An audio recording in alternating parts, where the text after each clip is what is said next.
Hello everyone, today we will discuss the new chapter first set class 11th NCERT mathematics chapter number first. ठीक है, chapter का name है set. What is set? Set होता क्या है? सबसे पहले हम ये जानेंगे सेट कहते किसे हैं। ठीक है, तो पहले इसकी डेफिनेशन देखिए स्टूडेंट्स, क्या होता है set. Set is a collection of well defined objects. ठीक है ना, क्या होता है कि बहुत सारे ऑब्जेक्ट्स हैं, उनका कलेक्शन, वो भी कैसा, well defined. Well defined means होता है student, definition should not very, या तो उसकी जो डेफिनेशन है वो वेरी नहीं करनी चाहिए, या collection should not change from person to person. It means कि जो हमारा कलेक्शंस है उसका मतलब चेंज नहीं होनी चाहिए फ्रॉम पर्सन टू पर्सन, पर एक पर्सन से दूसरे पर्सन पर उसका जो कलेक्शन अगर चेंज हो जाता है वो वेल डिफाइंड नहीं होता, यानी कि चेंज नहीं होना चाहिए। लाइक एग्जांपल आप लोग समझेंगे, फर्स्ट एग्जांपल समझ लीजिए, collection of vowels of English alphabets. ठीक है, तो कलेक्शन किस चीज़ का? इंग्लिश अल्फाबेट्स, वो भी वोवेल्स। जैसे कि आपसे मैं पूछूंगा वोवेल्स कौन कौन से होते हैं, तो सभी स्टूडेंट ये कहेंगे कि A E I O U, that is English alphabets vowels, यानी कि उसमें क्या होता है, पर्सन टू पर्सन इसकी डेफिनेशन चेंज नहीं होती है। ठीक है ना, तो वो क्या कहलाता है, सेट होगा। ओके और अगर ऐसा हो जाए, collection of good maths book available in market. अब भाई मार्केट में मैथ्स की तो बहुत सारी बुक्स अवेलेबल हैं। अब कोई स्टूडेंट, कोई RS अग्रवाल, RD शर्मा, बहुत सारे टाइप की NCERT एग्जाम्पल अलग अलग टाइप की है। तो गुड बुक्स का तो कोई डेफिनेशन है ही नहीं, किसी को कोई सी अच्छी लगती है, किसी को कोई सी राइटर की बुक अच्छी लगती है, किसी को ज़्यादा RD में से समझ में आता है, किसी को RS से आता है। तो इसमें क्या होता है, पर्सन टू पर्सन यानी कि स्टूडेंट टू स्टूडेंट इसकी डेफिनेशन चेंज होती रहती है। इसलिए ये क्या कलेक्शन जो है गुड मैथ्स बुक का जो कलेक्शन है वो क्या ना वेल डिफाइंड नहीं है, इसलिए ये सेट नहीं होगा। ठीक है, exactly collection of wise student of your class. जो तुम्हारी क्लास है उसमें जो वाइज स्टूडेंट है वो कैसे हैं? देखो भाई ऐसा है कि वाइज स्टूडेंट की डेफिनेशन भी चेंज होती रहती है, पर्सन टू पर्सन या स्टूडेंट टू स्टूडेंट। अब मैं आपसे ही कहता हूँ कि इसमें वाइज स्टूडेंट कौन कौन से है, तो तुम कुछ और कहोगे, किसी और स्टूडेंट से पूछूंगा तो वो कुछ और कहेगा। तो इसीलिए इसमें क्या हुआ, definition should not very, very नहीं करनी चाहिए डेफिनेशन। लेकिन यहाँ पर क्या है, डेफिनेशन वेरी कर रही है। इट मीन्स यही चीज़ जो डेफिनेशन है वो वेरी कर रही है पर्सन टू पर्सन, तो यह भी सेट नहीं है। और भी देख लेते हैं, जैसे कलेक्शन ऑफ डेंजरस एनिमल्स। तो अब डेंजरस एनिमल्स, किसी को तो चिपकली से भी डर लगता है और किसी को शेर से भी नहीं लगता, तो कुत्ते से भी डर लगता है किसी को जो है कि बहुत बड़े जानवर एनिमल से भी डर नहीं लगता। तो इसका जो पर्सन टू पर्सन है उसकी भी डेफिनेशन चेंज होती रहती है। इट्स नॉट ए सेट, तो ये भी सेट नहीं होगा। ठीक है, टॉप 5 एक्टर्स ऑफ बॉलीवुड। ऐसे ही बॉलीवुड में 5 टॉप एक्टर्स कौन कौन से होंगे, किसी को शाहिद कपूर, शाहरुख खान, सलमान खान, ठीक है, ऐसे रणवीर सिंह, रणवीर कपूर, ये बदलते रहते हैं पर्सन टू पर्सन। तो किसी की नॉलेज में कोई, किसी को कुछ और अच्छा लगता है 5 एक्टर्स, किसी की नॉलेज के लिए कुछ और है, तो ये भी हमारा जो कलेक्शंस है वो सेट नहीं है। तो मैंने अभी तक आपको सेट के बारे में बताया एग्जाम्पल से, तो आपको अच्छे से क्लियर हो भी गया होगा। ठीक है, कैसे सेट क्या होता है, set is a collection of well defined objects, यानी कि जो ऑब्जेक्ट्स है या मेंबर्स या एलिमेंट्स हैं उनका जो कलेक्शन है वो वेल डिफाइंड होना चाहिए। वेल डिफाइंड मीन्स क्या बताया था मैंने अभी, जिसकी definition person to person change नहीं होती, it means well defined, that's all. ठीक है, इसको लिखने का तरीका क्या होता है, नोटेशन ऑफ सेट। सेट को नोटेशन कैसे करते हैं, सबसे पहले याद रखना, जैसे कि मान लो ये लिख रहा है collection of vowels of English alphabets, तो वोवेल्स कौन कौन से होते हैं, AEI OU। तो इन्हें सबसे पहले हम कोमाज में लगा के लिखते हैं और करली ब्रैकेट के अंदर लिखते हैं, तो इसको नोटेशन है ये। ठीक है, और ये कैपिटल लेटर से डिनोट करते हैं। याद रखना, ब्रैकेट के अंदर जितने भी एलिमेंट्स होंगे वो हम स्मॉल लेटर से डिनोट करते हैं। समझ में आया स्टूडेंट? ठीक है, इस तरह से ये किसकी डेफिनेशन हुई, सेट। अब सेट 2 तरीके से लिखा जा सकता है, रिप्रेजेंटेशन ऑफ सेट। सेट को लिखने के 2 टाइप होते हैं। क्या, रिप्रेजेंटेशन ऑफ सेट। सेट को लिखने के 2 तरीके होते हैं। फर्स्ट, एक तो होता है रोस्टर फॉर्म, एक होता है सेट बिल्डर फॉर्म। ठीक है, तो मैं यहाँ पर आपको बता देता हूँ रोस्टर फॉर्म और सेट बिल्डर फॉर्म होती कैसी है। ठीक है, कैसे, representation of set, roster form, इसे टेबुलर फॉर्म भी बोल देते हैं या टेबल फॉर्म। ठीक है। एक होता है सेट बिल्डर फॉर्म, ठीक है, नाम से पता चल रहा है सेट बिल्डर फॉर्म, ऐसा कोई सेट जो उसको बिल्ड कर रहा है, जो उसे बना रहा है, ठीक है ना, जो उसकी डेफिनेशन को शो करता है। देखो लिखने का जो सेट बिल्डर फॉर्म का होता है, जो ये वर्बली इस तरह से लिखा गया है डेफिनेशन की टाइप में, तो उसको ही हम सेट बिल्डर फॉर्म कहते हैं। लाइक कोई एक सेट है A is equal to x such that, जो एक्स है वो इसकी प्रॉपर्टी है, इसकी डेफिनेशन बताता है। डेफिनेशन क्या है इसकी, ये है x is A vowel in English alphabets, ठीक है। जो x है, x क्या है, x कुछ ऐसा नंबर है जो वोवेल्स है और इंग्लिश अल्फाबेट्स है, ठीक है। अगर इस तरह से लिख रहा है कोई क्वेश्चन, उसको सेट बिल्डर फॉर्म्स में बोलते हैं, ओके। और अगर हम इसको एक टेबल के तरीके से या इस करली ब्रैकेट या करली ब्रैकेट में कॉमास के अंदर लिखें, जैसे इसको तो हमने इस तरह से लिखा डेफिनेशन, और अगर इसको इस तरह से लिखते हैं उसे बोलते हैं टेबुलर फॉर्म या रोस्टर फॉर्म, ठीक है। क्लियर होगी बात। इसमें कुछ बात आपको नोट भी करनी है। क्या, फर्स्ट बात है ऑर्डर इज अनमैटेरियल, ठीक है। इनका जो ऑर्डर है ना, इस पर कोई जो है कुछ फर्क नहीं पड़ता, ऑर्डर आगे पीछे भी हो सकता है, तो उसका मतलब सेम ही होगा, ठीक है। सेकंड प्रॉपर्टी इसकी same element is not repeated, जो सेम एलिमेंट होते हैं उनको हम रिपीट नहीं लिखते। लाइक अभी बताता हूँ, set of all letters of word, ठीक है। जैसे अब देखो इसको कोई एक वर्ड है, ठीक है, तो इसे सेट बिल्डर फॉर्म में लिखना है या फिर इसे लिखना है टेबुलर फॉर्म में। तो टेबुलर फॉर्म में कैसे लिखेंगे, देखो इसमें लेटर कौन कौन से, एक तो एस है, एक सी है, एक एच है, एक ओ है, फिर एक ओ है, फिर एल है। तो दो बार जो ओ है तो उसमें क्या होता है, एलिमेंट को रिपीट करके नहीं लिखा करते, तो हम इसे एक सिंगल टर्म्स में लिखेंगे, S C H O L, ठीक है। जो डबल ओ है तो रिपीट नहीं लिखेंगे, समझ में आया बात। और इसका जो ये तो हो गया हमारा कौन सा, टेबुलर फॉर्म में। रोस्टर फॉर्म में कैसे लिखेंगे, x such that x is a letter word in used school, ठीक है ना, स्कूल जो वर्ड है उसके यूज होने वाले लेटर्स हैं ये, ठीक है। एक एग्जाम्पल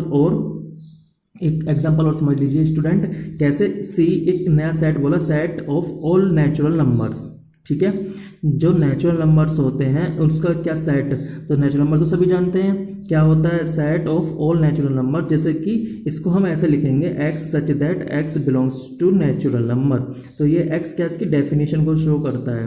तो हम इसको ऐसे भी लिख सकते हैं, x such that x is a natural number, तो हम इसको ऐसे भी लिख सकते हैं, ठीक है। लिखने के दो तरीके हैं, इसको ऐसे भी लिख सकते हैं और इसको ऐसे भी लिख सकते हैं, ठीक है। स्टूडेंट जो आपको अच्छा लगे उस तरीके से लिख सकते हैं, ओके। और इसे जो हम रोस्टर फॉर्म में लिखेंगे या टेबुलर फॉर्म में इस तरह से लिखेंगे, कॉमा लगेगा, one which start from one that is called natural number, तो 1 2 3 डॉट डॉट डॉट इनफाइनाइट, ठीक है, वो क्या कहलाते हैं हमारे नेचुरल नंबर। तो इसको लिखने का तरीका, रिप्रेजेंटेशन करने का तरीका, ये बात आपको नोट करनी है, ठीक है। अब एक कंसेप्ट है belongs to, concept of belongs to, ठीक है।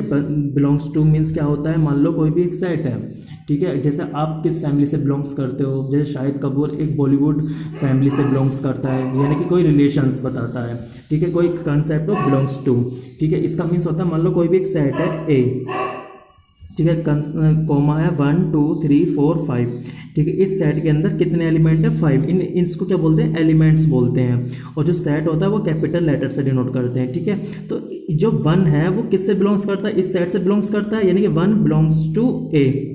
क्लियर होगी बात। तो जो 1 है वो किससे बिलोंग्स करता है स्टूडेंट, ए से बिलोंग करता है, ए मतलब इस सेट से बिलोंग्स करता है। जैसे इसमें 6 नहीं आता तो A does not belongs to A, इसको बोलते हैं belongs to A, 1 belongs to A, इस तरह से रीड करते हैं। इसी तरह से 6 डज नॉट बिलोंग्स टू ए, तो जो 6 है ए से बिलोंग नहीं करता है, ठीक है। आप लोग वीडियो को पॉज करके स्क्रीनशॉट ले सकते हैं और इसको नोट कर लें, ठीक है। समझ में आया बात। अब आपको मैथमेटिकल सेट्स बताता हूँ मैं आपको। मैथमेटिकल सेट्स, जैसे सेट ऑफ नेचुरल नंबर्स का जो सेट होता है वो ऐसे लिखा जाता है, एन ये करली ब्रैकेट में 1 2 3 डॉट डॉट, इस तरह से। इंटीजर्स का सेट कैसे होता है, ऐसे जेड से डिनोट करते हैं, ठीक है। होल नंबर का कैसे होता है स्टूडेंट, होल नंबर का भी आप जानते हो, जो स्टार्ट 1 से होते हैं, वैसे नंबर जो 1 से स्टार्ट होते हैं होल नंबर्स। होल नंबर्स मतलब जैसे W से डिनोट करते हैं, जैसे 0 1 2 3, इस तरह से जो डिनोट करते हैं वो होल नंबर्स कहलाते हैं, ओके। इस तरह से रेशनल नंबर को जो है हम टेबुलर फॉर्म में नहीं लिख सकते, रेशनल नंबर्स, तो इसको हम क्यों से डिनोट करते हैं। इस तरह से इरेशनल नंबर्स होता है, इरेशनल नंबर्स, इसको भी टेबुलर फॉर्म में डिनोट नहीं कर सकते, इसको हम टी से डिनोट करते हैं, काय से, टी से, या आई आर से भी लिख सकते हैं। ठीक है, इस तरह से मैथमेटिकल सेट्स हैं, आपको इस तरह से समझना है। अब हम एक्सरसाइज करेंगे 1.1। ठीक है, बहुत इजी एक्सरसाइज है, आप लोग ध्यान से समझ लीजिएगा। Now let's do exercise 1.1। ठीक है, क्वेश्चंस को बस आप लोग बुक में से ही देखेंगे, नोट कर लेना कॉपी में वैसे तो। ठीक है, क्वेश्चन है which of following are set. हमें इसमें से आइडेंटिफाई करना है कि कौन कौन से जो सेट हैं सेट है या नहीं है। Justify your answers. ठीक है, तो मैं आपको ये क्लियर करा देता हूँ बुक में से ही। The collection of all the months of year beginning with the letter J. ठीक है, तो हमें कलेक्शन बताना है मंथ्स का, वो भी जो जे लेटर से स्टार्ट होते हैं। तो आप बताओ जे लेटर से स्टार्ट होने वाले कौन कौन से मंथ हैं। तो आप लोग क्या बताओगे, जुलाई, पहले क्या होगा जनवरी, जनवरी के बाद में जून, जून के बाद में जुलाई। तो ये जो सेट है सबको पता है, वेल डिफाइन है। तो इसका जो आंसर्स होगा, क्या होगा आंसर्स, मैं इसको करके दिखा देता हूँ आपको किस तरह से लिखता है। ठीक है, आपको लिखना है ये, जैसे फर्स्ट क्वेश्चन है हमारा एक्सरसाइज 1.1 क्वेश्चन नंबर फर्स्ट का फर्स्ट पार्ट है। तो इसका जो कलेक्शंस है वो क्या होगा, एक तो होगा जनवरी, एक होगा जून, एक होगा जुलाई। ठीक है ना, तो ये इसका सेट होगा। कहने का मतलब क्या है, ये it's a set, it's a set. Clear, first का आंसर तो ये हो गया। सेकंड में क्या कहता है, the collection of 10 most talented writer of India. तो इंडिया के मोस्ट टैलेंटेड राइटर्स कौन कौन से होंगे। तो स्टूडेंट इसमें क्या हुआ, जो टैलेंटेड राइटर्स हैं इंडिया में वो पर्सन टू पर्सन वेरी यानी कि चेंज करते रहेंगे। ठीक है, कोई किसी के अकॉर्डिंग मोस्ट टैलेंटेड राइटर्स कुछ होंगे और किसी के अकॉर्डिंग कुछ और होंगे, तो वो वेरी करते रहते हैं, चेंज करते रहते हैं। It's not a set. तो ये तो सेट है, ये सेट नहीं है। ओके, थर्ड क्या कहता है, a team of 11 best cricket batsman of world के अंदर जो बेस्ट 11 क्रिकेट की टीम है वो कौन कौन सी होगी। भाई ये भी चेंज करता रहेगा, पर्सन टू पर्सन तो वेरी करता ही रहेगा। ठीक है, कोई किसी को कोई से बैट्समैन होते हैं अच्छे, बेस्ट लगते हैं, इस तरह से बदलता रहता है, वेरी करता रहता है। ये भी सेट नहीं होगा, इट्स नॉट ए सेट। ठीक है, the collection of all boys in your class. तो इसमें थोड़ा सा देखो ध्यान से, the collection of all boys in your class, class के तुम्हारे बॉयज का जो कलेक्शन है क्या वेल डिफाइन है या नहीं है। देखो इस क्वेश्चन पे थोड़ा ध्यान से देखना, क्योंकि एनसीईआरटी पे आप लोग ध्यान, एनसीईआरटी में तो लिख रहा है यस ये सेट है, लेकिन कुछ स्टूडेंट ऐसे भी सोच सकते हैं, जैसे मान लो कि एक तो सेक्शन ए का स्टूडेंट और एक सेक्शन बी का स्टूडेंट। एक सेक्शन ए का जो स्टूडेंट है उसमें तो 40 स्टूडेंट है, और जो बी का स्टूडेंट है उसमें 35 स्टूडेंट है, तो वेरी कर रहा है। तो इसलिए इसका आंसर क्या हो सकता है, सेट नहीं हो सकता। लेकिन जो एनसीईआरटी में आंसर दे रहेगा उसमें तो लिख रहेगा सेट है। तो इसका मतलब क्या है कि जो सेम क्लास के स्टूडेंट के लिए बना है ये क्वेश्चंस। ठीक है, अब इसका रीजन इस तरह से लिख सकते हो। ठीक है, इट्स ए सेट। अब आपसे फिफ्थ पार्ट में देखा जाए तो फिफ्थ पार्ट है the collection of all natural numbers less than 100। जो 100 है उससे नेचुरल नंबर्स लेस देन 100 है ना, तो क्या होंगे सभी को पता है। इसका आंसर देखो फोर्थ का क्या होगा, फोर्थ का आंसर होगा the collection of all natural numbers less than 100। तो इसका आंसर क्या होगा 1 2 3 डॉट डॉट डॉट डॉट 100 से कम। तो सब का आंसर सेम ही होगा, चाहे किसी भी स्टूडेंट से पूछ लो तो ये वेरी नहीं करेगा आंसर। ठीक है ना, क्योंकि 100 से कम नेचुरल नंबर्स कौन कौन से होते हैं 1 2 3 99 तक, दैट्स ऑल। तो ये सेट है। फिर कह रहा है a collection of novels writer written by the writer Munshi Premchand. ठीक है, तो इसका आंसर क्या होगा स्टूडेंट, आप सोच के बताओ मुझे थोड़ा सा।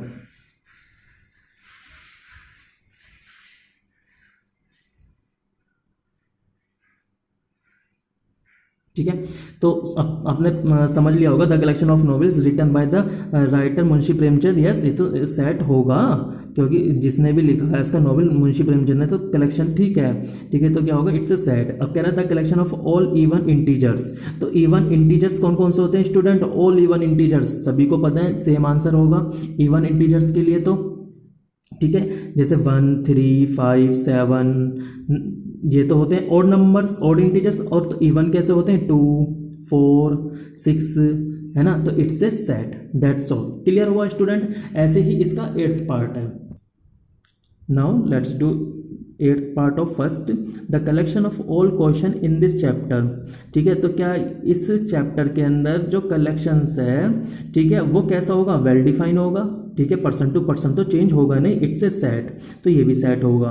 ठीक है, 9th क्वेश्चन में कह रहा है a collection of most dangerous animal of the world. आपको मैंने ये इंट्रो वीडियो में बताया भी है अभी जस्ट, कि जो मोस्ट डेंजरस एनिमल्स हैं वर्ल्ड में वो वेरी करते रहते हैं person to person. It's not a set, because किसी को छिपकली से भी डर लगता है, किसी को शेर से भी नहीं करता। इसका एग्जाम्पल ऐसे समझ सकते हैं। ठीक है, ये क्वेश्चन हमारा कंप्लीट हुआ फर्स्ट। सेकंड क्वेश्चन करते हैं। अभी मैंने बिलोंग्स टू का एक कंसेप्ट समझाया था आपको, तो इसमें उसी टाइप के क्वेश्चन है। लिखा है लेट एक सेट है 1 2 3 4 5 6। ठीक है, insert the appropriate symbols belongs to. ये क्या का साइन होता है स्टूडेंट, बिलोंग्स का, बिलोंग्स टू।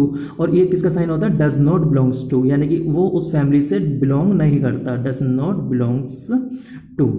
ओके, तो बस इसमें ये लगाना, जैसे इस 5 इस फैमिली में इस सेट के अंदर आता है या नहीं आता, इंसर्ट करता है या नहीं करता, तो 5 आता है, तो इस लिखेंगे 5 belongs to A, that's all.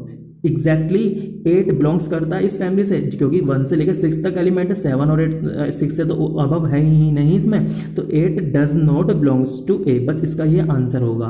ठीक है, 0 इस फैमिली में या इस सेट के अंदर है या नहीं, इसमें भी क्या होगा, 0 does not belongs to A, that's all. ठीक है, इस तरह से यहाँ पे लिखेंगे 4 बिलोंग्स करता है ए को या नहीं करता, करता है, ये बिलोंग्स का साइन आ जाएगा, 2 में बिलोंग्स का आ जाएगा, 10 में डज नॉट बिलोंग्स टू का साइन आएगा। Okay student, now let's do question number 3।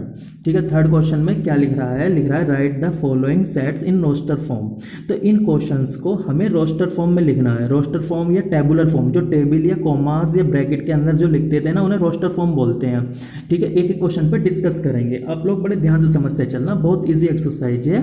ठीक है, क्वेश्चन में लिखा हुआ है एक सेट है A, x such that x is an integers, एक इंटीजर सेट है जो कि क्या क्या कहता है, एंड -3 जो x की वैल्यू है -3 और 7 के बीच में आ रही है।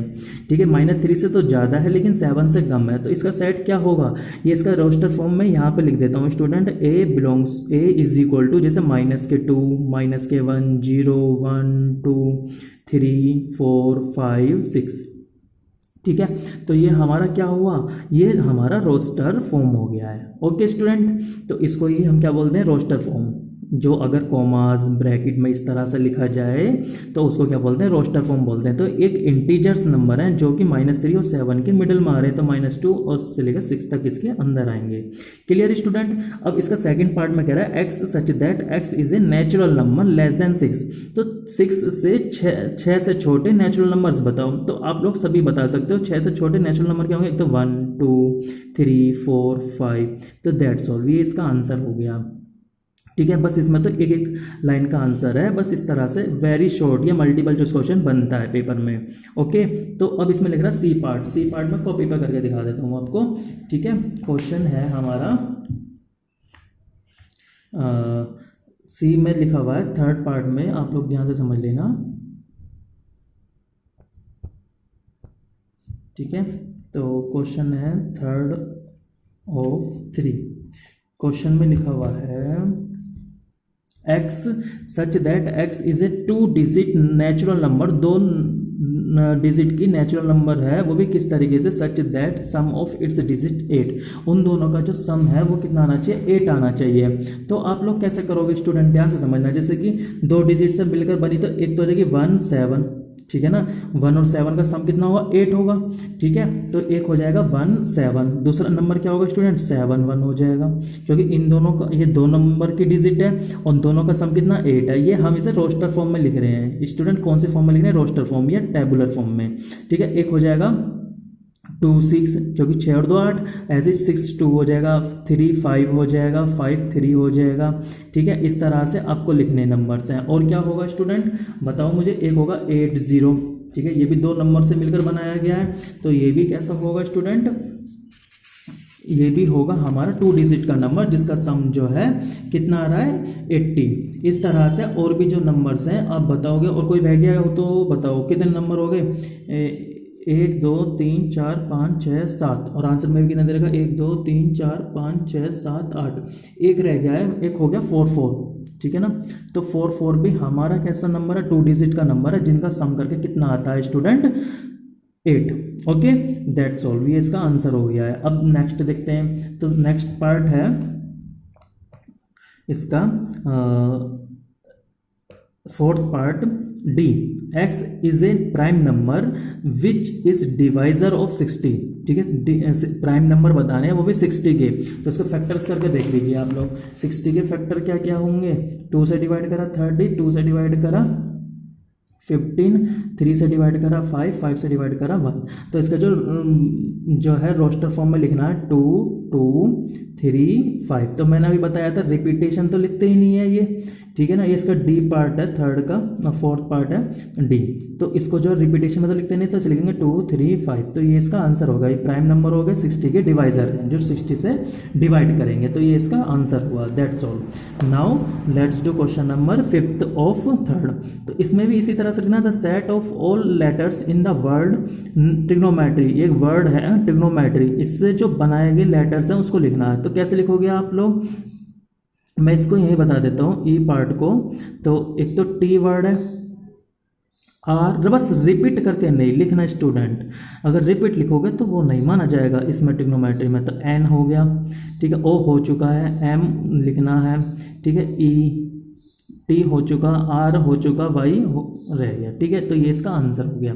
ओके, ऐसे ही बेटर का करेंगे आप लोग, क्लियर। अब इसे क्वेश्चन नंबर 4th, जैसे 3rd और 4th इंपॉर्टेंट क्वेश्चन है, इसमें क्या करा, right the following set in the set builder form. इसे सेट बिल्डर फॉर्म में लिखना, इसमें बच्चों को थोड़ी सी प्रॉब्लम आ जाती है लिखने में, सबका आंसर डिफरेंट डिफरेंट हो जाता है। तो इसको मैं करके दिखला देता हूँ कैसे। Question number 4th, question number 4th में फर्स्ट पार्ट है, लिखा हुआ है 3 6 9 12। तो इस सेट को हमने सपोज करा let A is equal to 3 6 9 12। तो इसको सेट, इसे अब हमें कैसे लिखना, सेट बिल्डर फॉर्म में। तो सेट बिल्डर फॉर्म में मैंने बताया था कैसे लिखते हैं, x such that x is ए। तो ये कैसे नंबर्स हैं, तो आप लोग इसको ऐसे लिख सकते हो, मैं इसको ऐसे बता सकता हूँ, x such that x is equal to, देखो ये 3 के मल्टीपल्स हैं, 3 2 6 है ना, 3 3 9, 3 3 4 12। तो ये 3 के मल्टीपल्स हैं, तो इसको लिखेंगे 3n, ठीक है। वेयर n की वैल्यू क्या है, n की वैल्यू है, एक तो 1 तो है और 1 या 1 से ज़्यादा, लेकिन 4 तक। जैसे इसकी वैल्यू हम इस तरह से लिख सकते हैं, और n बिलोंग्स करता है नेचुरल नंबर्स को, तो इसको हम इस तरह से लिख सकते हैं सेट बिल्डर फॉर्म में। n की वैल्यू 1 या 4 तक के बीच मारी, जैसे 1 रखेंगे तो 3 1 जा 1 3, 3 1 जा 3, अब 2 रखेंगे तो 3 2 जा 6, 3 3 जा 9, 3 4 जा 12। तो इसको हम इस तरह से लिख सकते हैं, ठीक है। ये हमारा आंसर हो गया है, क्लियर। ये तो इसका फर्स्ट पार्ट था। सेकंड पार्ट देख लीजिए, सेकंड पार्ट में क्या लिखा हुआ है स्टूडेंट, क्वेश्चन पढ़ लेता हूं मैं। क्वेश्चन है हाँ हमारा, एक बार देख लेता हूं। क्वेश्चन है 2 4 8 16 32। अब इसे भी हमें कैसे लिखना है स्टूडेंट, इसे लिखना सेट बिल्डर फॉर्म में। तो सेट बिल्डर फॉर्म में कैसे लिखोगे, ये करली ब्रैकेट में आपको ब्रैकेट में बंद करना होता है। तो देखो ये किसका ब्रैकेट है, 2 2 जा 4, 2 3 जा, तो ये 2 की पावर्स चल रही है, तो इसे लिखेंगे x such that x is equal to 2 की पावर n, ठीक है। अब देखो यहाँ पर क्या हुआ, n बदलता रहेगा, जैसे n की वैल्यू 1, तो 2 1 जा 2 हो जाएगा, 2 2 जा 4, ठीक है, 2 3 जा 8, और 2 2 जा 4, 2 जा 8 हो जाएगा। फिर इसमें 4 रखेंगे, 5 रखेंगे, अगर 2 की पावर 5 करेंगे तो 32 आ जाएगा। इस तरह से ये इसके नंबर्स हो गए, ये इसका आंसर हो गया, क्लियर। इसका थर्ड पार्ट में लिखा हुआ है c इज इक्वल टू, कोई पॉइंट मैंने नाम दे दिया, जैसे सी बी, इसको बी सेट बोल दिया, इस तरह से सी सेट बोल दिया है। Let C is equal to 5 25 1 2 5 6 2 5। अब तो स्टूडेंट आपको समझ में आने लगे होंगे। तो इसमें कैसा करना है कि 5 25, ये किस किस का स्क्वायर है, जैसे इसे लिख लेंगे 5 की पावर 1, इसे लिख लेंगे 5 की पावर 2, 5 की पावर 3, 5 की पावर 4। ठीक है, तो इसमें इस तरह से लिखेंगे x such that x is equal to 5 की पावर n। ठीक है, वेयर इसमें n की वैल्यू वेरी कर रही है, क्या 1, पहले 1 आया, फिर 2, फिर 3, फिर 4, दैट्स ऑल। ये इसका हमारा कौन सा हो गया, रोस्टर सेट बिल्डर फॉर्म में हो गया। ठीक है, इस तरह से आपको ये क्वेश्चंस करके देखने हैं, बहुत इजी है। ठीक है, अब मैं क्वेश्चन नंबर 5 बताता हूँ आपको। क्वेश्चन नंबर 5 एक बार बुक में देख लीजिए।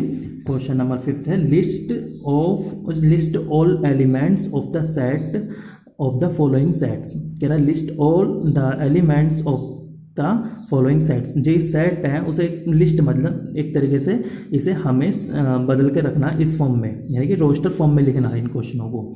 ठीक है, रोस्टर फॉर्म में लिखने के लिए कैसे कैसे करेंगे आप लोग ध्यान से समझना। फर्स्ट क्वेश्चन है x such that x is N odd natural numbers. तो ऑड नेचुरल नंबर्स के लिए इसे लिस्ट में लिखना है, तो कैसे लिखोगे स्टूडेंट? इसका आंसर हो जाएगा, तो ऑड नेचुरल नंबर होता है 1, 3, 5 डॉट डॉट डॉट, बस दैट्स ऑल, ये इसका आंसर हो जाएगा।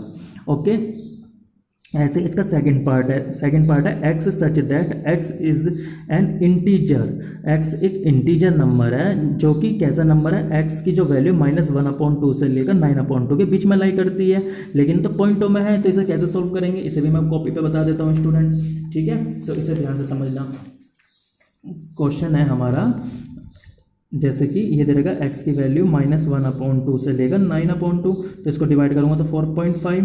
ठीक है, इसको डिवाइड करूँगा तो 0.5। ठीक है, इसे नंबर लाइन पर शो करेंगे तो क्या होगा स्टूडेंट, तो ये 0.5 तो यहाँ पर हो गया, और इसे मान लो 4.5। तो इसके बीच में कौन कौन सा आएंगे इंटीजर, एक तो 4 होगा, 3 होगा, 2 होगा, 1 होगा, 0। ठीक है, तो ये वाले जो नंबर्स हैं हमें इसको फिर लिखना है। तो ये क्या जो नंबर्स हो गए वो हो गए, बी सेट हो गया 0, 1, 2, 3, 4। ठीक है, ये हमारे इसके इंटीजर्स हो गए। ठीक है, दैट्स ऑल। नाउ इसके फैक्टराइज करेंगे, जब फैक्टराइज करेंगे तो x की वैल्यू +-2 आएगी, तो जब +-2 आएगी तो इसकी वैल्यू तो होगी -2। ठीक है, -1, 0, 1, 2, तो ये इसका आंसर होगा। इसके फैक्टराइज करोगे आप, x की वैल्यू +-2 आएगी इस तरह से। लॉयल के जो वर्ड है उसमें क्या होगा, LOYA। ठीक है ना, तो बस इसमें रिपीट नहीं लिखना, क्योंकि L 2 बार है तो इसे एक बार लिखना है, यही इसका आंसर हो जाएगा। ठीक है, अब कह रहा है x is a month of a year not having 31 days. तो 31 डेज के जो मंथ है उनको हटा के जो बाकी बचे वो लिख दो। जैसे क्या बचेगा, तो फरवरी है ना, मार्च में तो होता है, तो अप्रैल के बाद में क्या आएगा, जून में जो है 30 का डेज होता है। इस तरह से सितंबर और नवंबर, तो ये हमारा इसका आंसर हो जाएगा। ठीक, क्लियर? ओके, इस तरह से इस क्वेश्चन को करना है। 6th में बस मैचिंग है, तो मैचिंग में क्या करना है स्टूडेंट, ये बताना है मैचिंग में 1, 2, 3, 6। तो ये किसके लेटर्स हैं, पहले देखो मैथमेटिक्स से मिला लो, मैथमेटिक्स का तो यही हो जाएगा D। ठीक है, थर्ड पार्ट का जैसे ये लिख रहा है 1, 2, 3, 6, तो इसे पढ़ो पहले। तो x is A prime number and A divisor of 6 के जो डिवाइजर हैं तो क्या क्या होंगे, 6 के डिवाइजर तो 2 होगा, 3 होगा, तो ये बी का आंसर हो जाएगा। x is A odd natural number less than 10 से कम नेचुरल नंबर्स क्या हो गए स्टूडेंट, 4th, तो ये इसका 4th पार्ट हो गया। ठीक है, x is a natural number and divisor by 6, तो 6 किसके से डिवाइड होता है, 1, 2, 3, 6 से होगा, तो ये इसका फर्स्ट का आंसर हो जाएगा। ठीक है, ये एक्सरसाइज हमारी कंप्लीट होगी। नेक्स्ट स्टार्ट करेंगे हम नेक्स्ट टर्म पे। ठीक है स्टूडेंट, थैंक यू।